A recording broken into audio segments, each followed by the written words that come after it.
मी हेलिकॉप्टरनं गेली म्हणून माझ्या आईनं देव पाण्यात ठेवलेले होते. मंत्री पंकजा मुंडे यांनी हे वक्तव्य केले. माझे वडील वारले तेव्हा तिसऱ्या दिवशी मला कामाला जावं लागले, असं देखील यावेळेला पंकजा मुंडेंनी म्हटलेलं आहे.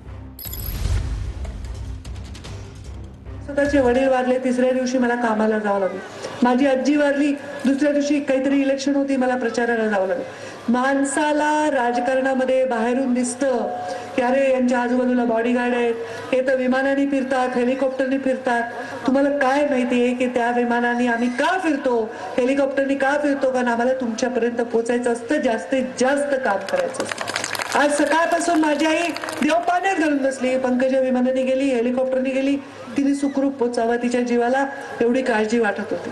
कारण शेवटी त्याची ती पण बाजू असते, कुठलाही अशी वेळ कोणावरही येऊ नये.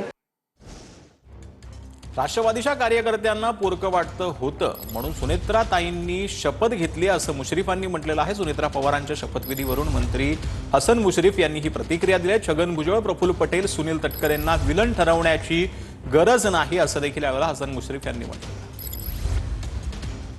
राष्ट्रीय अध्यक्ष अजितदादा पवार यांचं अकाली विमान अपघातामध्ये निधन होणं आणि पक्षाचे कार्यकर्ते आमदार सगळे पोरकं होणं, ही पोरकेपणाची भावना काढण्यासाठी हा शपथविधी व्हावा ही त्या कुटुंबाची इच्छा होती. सुनील तटकरे असतील यांना व्हिलन ठरवलं जातंय, तशा पद्धतीच्या प्रतिक्रिया समजतात. नाही, त्यांना व्हिलन ठरवण्याची काही आवश्यकता नाही. आज राष्ट्रीय अध्यक्ष अजितदादा पवार आज नाहीत, कार्यकारी अध्यक्ष म्हणून प्रफुल्लभाई पटेल आज आहेत. त्यामुळं साहजिकच इन्चार्ज ते झाले. प्रदेशाध्यक्ष सुनील तटकरे साहेब आहेत. मग पक्षाची बैठक कोण बोलणार?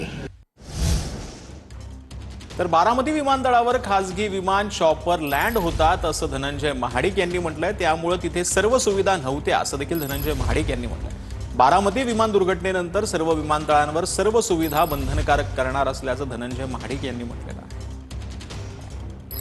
बारामतीचं विमानतळ हे फंक्शनल नाही आहे. तिथं कुठलीही सार्वजनिक विमानसेवा सुरू नाही आहे.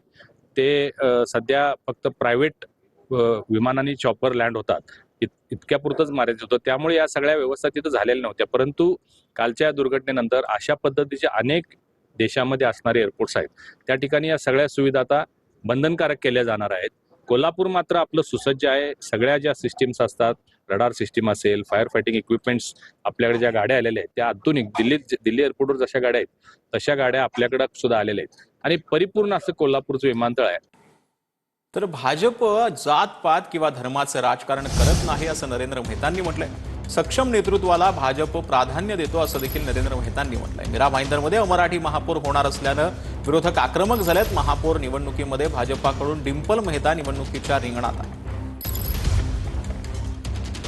जनता पक्षाने मराठी महापौर दिलं नाही. मी सर्व मराठी माणसांचा आदर करतो, सन्मान करतो. महाराष्ट्रप्रती अभिमानच आहे, सन्मानच आहे. परंतु फक्त भारतीय जनता पक्षावर टीका टिप्पणी का? काँग्रेस आणि शिवसेनाने रुबीना फिरोज दिला, त्याच्याबद्दल कोणी एक शब्द बोलत नाही. मग तुम्हाला डिंपल मेहता चालणार नाही, रुबीना फिरोज चालेल? अशा लोकांपासून सावध राहा.